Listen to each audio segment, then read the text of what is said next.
Huh? Need to tell him to stand up. There it is.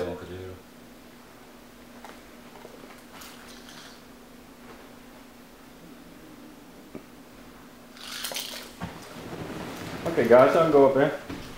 My audience.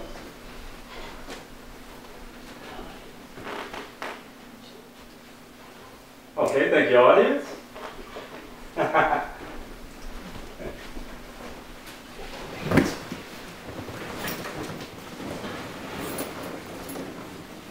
Good afternoon. I'm glad you guys could come today. Good afternoon. Today, I want to talk to you about some accomplishments of a great man. His name is Martin Luther King Jr. Go down to old Egypt land. Go down and tell old Pharaoh, let my people go. Did you guys know that black and white people thought Martin Luther King was a modern day Moses?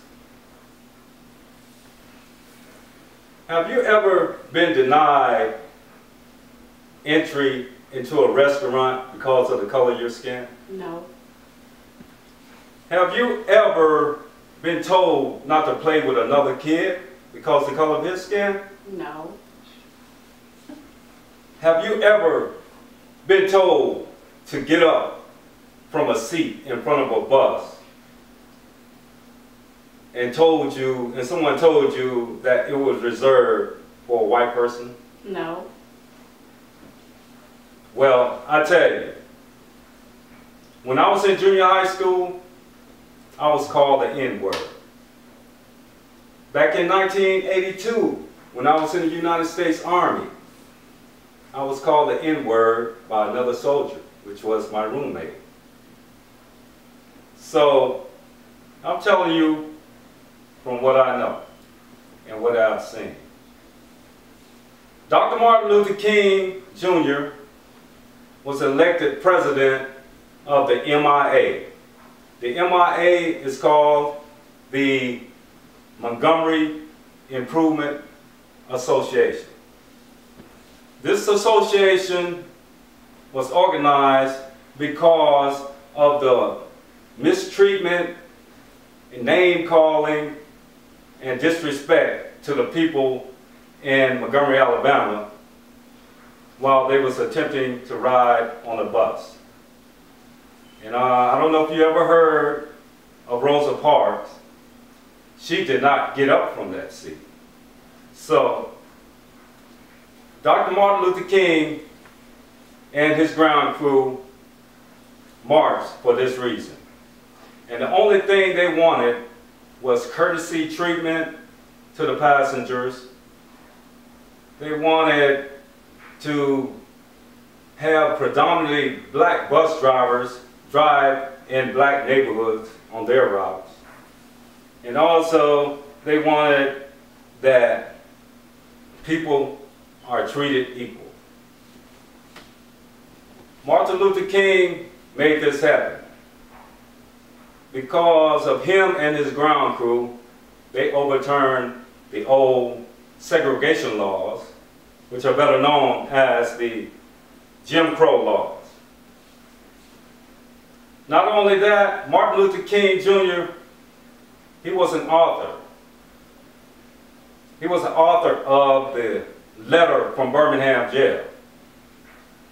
Back in December the 5th of 1955, Martin Luther King was arrested in Birmingham because of a protest that they was doing because of segregation and injustice there. So they did a march, but it was in violation of the state circuit court injunction. So they arrested him. So while he was in jail, it was 8 clergymen that put an ad in the newspaper saying that he was an extremist, he was in anarchy, he was unjust.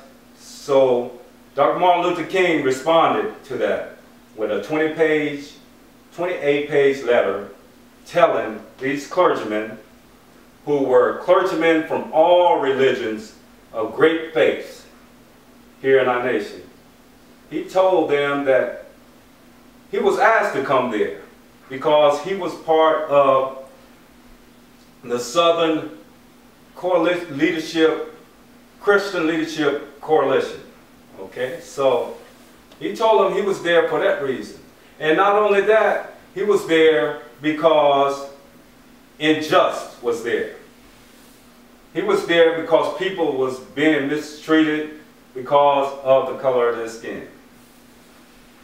So that's where he wrote that letter in response to those 8 clergymen.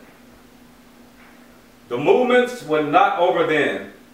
There was plenty more movements that he had done with the March on Washington, the March in St. Augustine, Florida, and also the Mississippi Challenge. Martin Luther King was a great man.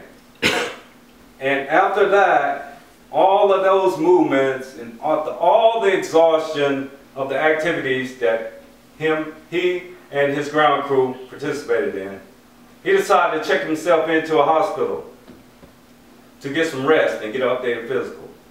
While he was in the hospital, his wife called him, Coretta, and said, "Martin, you are a recipient of the Nobel Peace Prize." And he was so excited, but he was humble. Martin Luther King was a recipient of the Nobel Peace Prize on April the 12th, 1963. And when asked, "Martin, how does it feel to be a recipient of a Nobel Peace Prize?" Martin just humbly said, "This prize is not for me. This prize is for my ground crew." And the ground crew are the people that helped him with the struggle against injustice and also gave their lives for this movement. I tell you, Martin Luther King was a great man. All of the accomplishments that Martin Luther King did, he was a leader of the civil rights movement. He was author of the letter from Birmingham jail. And also he was a great man. So with all of that, Martin Luther King Jr., I tell you, what would the world be like today without Martin Luther King and what he had accomplished? I challenge you to learn all you can about Dr. Martin Luther King Jr. My eyes has been opened to the past and the future. I have a dream that tomorrow we'll live in a better world. Thank you very much.